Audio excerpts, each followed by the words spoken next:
How's it going, guys? My name is Zach with the Movie Castle, and today we're going to be talking about Creepshow Season 2. We're going to be unboxing the new Blu Ray release, and also talking a little bit about this new season. Overall, a really fun season. I really did like it.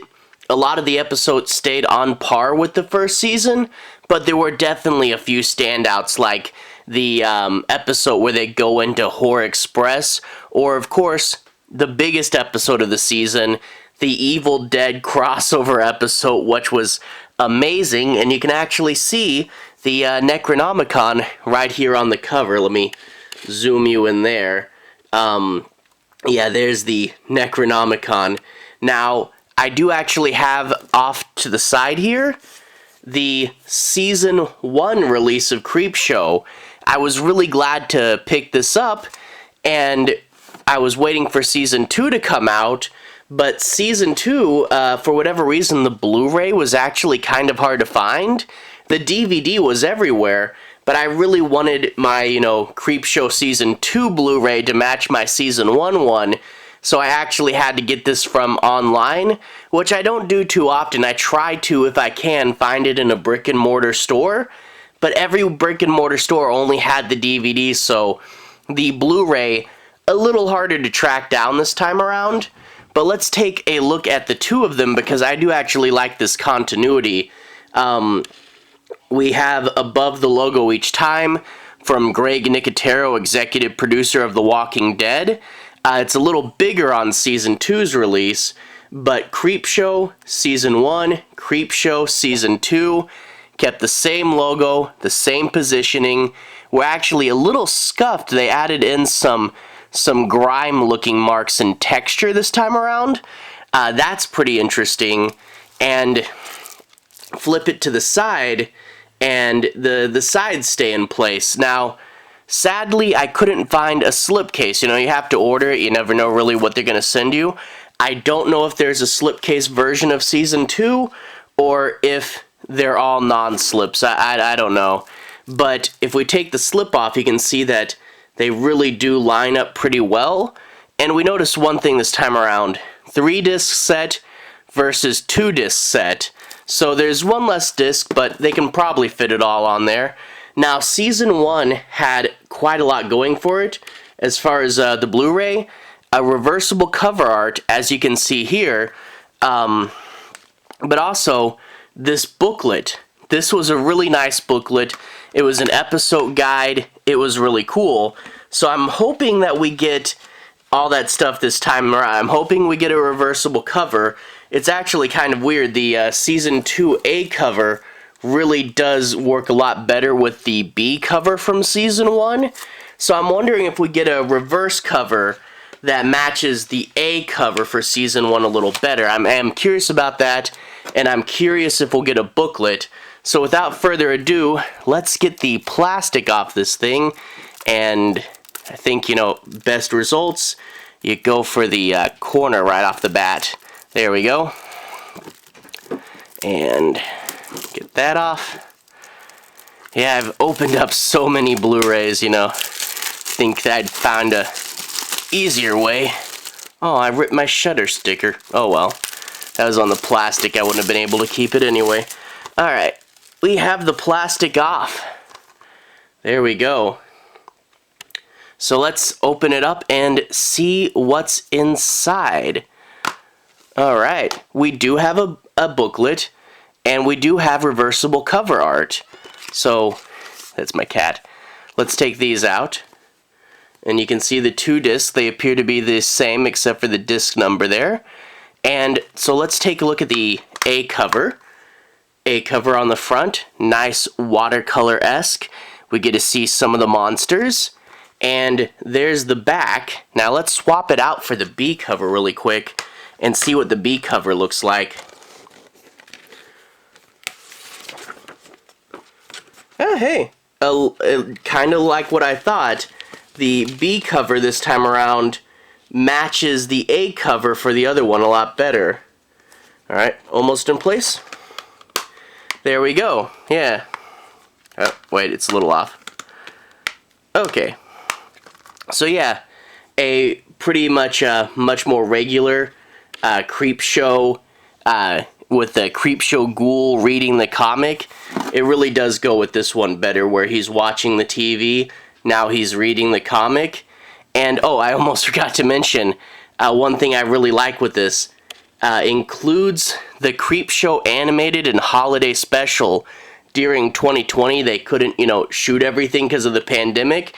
They did manage to get 2 specials out, and I was really worried that they wouldn't put them on physical media, but they did, and that was a huge relief.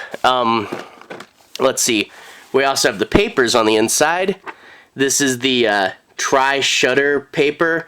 That code TryShudder30, that's not exclusive to me, so you can use it without feeling like you're stealing or anything. And here's some movies that they have on their service. But here's what I really wanted to see. This nice little Creepshow booklet we got here. And this should have listings for all the episodes in it. So Shudder, flip it open. Yeah, so episode 1. There's the cover as featured in the episode, and then the 2 episodes here. Model Kid, that's, both directed by Greg Nicotero. Model Kid, you get this guy who has to live with his aunt and uncle, but the uncle's really mean and doesn't understand his obsession with horror movies, so he has these models, the creature from the Black Lagoon and the Mummy, and he eventually finds a way to get a strange sort of revenge with his models. That was a fun enough episode, but relatively standard. But this one, Public Television of the Dead, that is the best episode of the season. There's a PBS-like network where on their Antiques Roadshow-esque episode, they open up the Necronomicon and Deadites invade public television, and it's up to this Bob Ross-like character to stop them all. That was a really fun episode. The idea that out of nowhere, Creepshow could become this hub to do crossover episodes and give you more from all your favorite movie series. That was great, and this is like my favorite episode of the whole series, worth owning just for that episode. But flip next, we have episode 2, and there's the cover for that one with the exterminator. Dead and Breakfast, you get a haunted bed and breakfast, and they hire an influencer to come and review them, but she doesn't think the whole story is real, which really upsets the lady that owns it, and you do get some wacky haunted house ghost shenanigans. And then you get Pesticide with Eugene from The Walking Dead, and there's a building that the owner wants to demolish, but he can't because it's full of homeless people. And he says, hey, you're an exterminator, right? Can you do a bigger extermination job? And of course we get some weird Creepshow bug action at the end of that one. So that's a cool episode. Episode 3 is another one people really talk about. The Right Snuff is the show's space episode, which was obviously really fun, but the Earth is making contact with these aliens, and they send the other guy to make first contact, and the guy who's with him, who's also a Toomey, like from the Langoliers, it's another guy with the last name of Toomey. He's like, why did they pick the other guy to go and talk to the aliens, So some pretty cool over-the-top stuff there, and also dipping into sci-fi. Then we get Sibling Rivalry, which is like a he said, she said episode, where this girl's talking about how there's some weird stuff that's happening, and she thinks her brother is trying to kill her, but maybe there's another angle to this story, and you get to find out what's really happening. That was pretty fun. And then there you go, your Cthulhu-esque monster for this cover here. But we get Pipe Screams, and Pipe Screams, you actually get Barbara Crampton in this episode.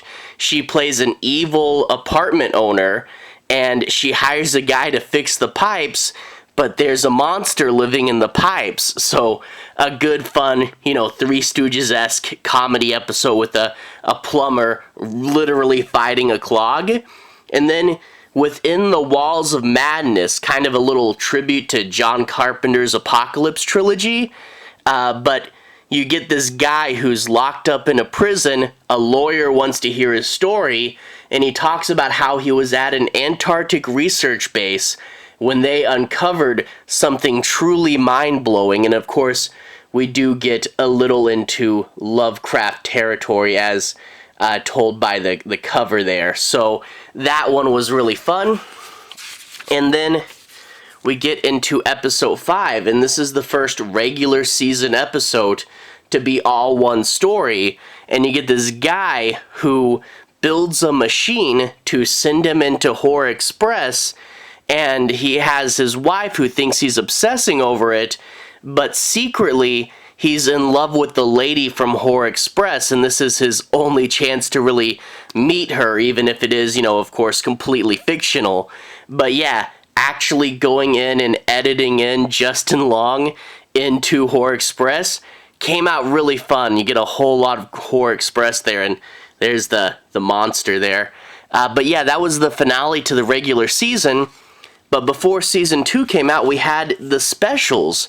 There's the animated special. Now, these specials are more... The animated special was more of a motion comic than regular animation. And it's actually kind of like an audiobook with a motion comic behind it. So you get Survivor type, which you have Kiefer Sutherland, reading Stephen King's story. I think it's a little edited for pacing for TV. But Kiefer Sutherland, obviously, great narration, and it's this guy that's trapped on an island who will do anything to survive, even if it gets really, really gross and dark. And then Joe Hill, so you had Stephen King and Joe Hill here. Joe Hill, twittering from the Circus of the Dead, and it's Joey King, who's been in a lot of modern horror movies. But it's her Twitter feed, and she talks about the family making a detour, going down a mysterious road, and running into a zombie-themed circus, which they of course think is all fictional, but it's definitely not. So, Twitter point of view, zombie stories, there's some cool, gross animation in this one, but this is one of those that they probably only could have done with animation because it's so big and crazy. There's a lot going on with all the different zombies in here. So I definitely did like both these stories, although this is a really intense, young person reading out these stories, and a lot of people young people, but, that is what it is for Circus of the Dead. You still have, cool Kiefer Sutherland with the last one. But then the holiday special. Now, this one was kind of a really weird and crazy one. Shapeshifters Anonymous. This guy thinks he's a werewolf and goes to an AA-styled meeting where he finds out, he's like, everybody's a shapeshifter, but they turn into different animals, and you don't know if it's real or if these guys are all nuts. But then you find out, because you're like, how is this a Christmas special? Well, it turns out Santa has a long backstory with shapeshifters, and he hates them, and all the mall Santas are his helpers, and they start to attack the AA meeting, and it gets really big and crazy. Like, the first half of this episode was, a quirky little indie comedy styled thing. It was fun enough, but it wasn't super Christmas. But then it takes a hard turn into Christmas, a hard turn into comedy action, and yeah, that holiday special is definitely one to remember, and I hope they do more. But yeah, Shapeshifters Anonymous, really wacky and fun and over the top. You gotta love that episode. And then, hey, there's an ad for Season 1, and coming soon to Blu Ray and DVD, Season 3.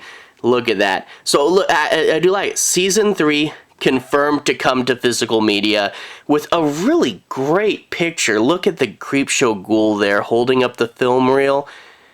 That's a really nice picture. So thank you for the ad for the last one, and we are confirmed. Blu-ray and DVD coming for the next season.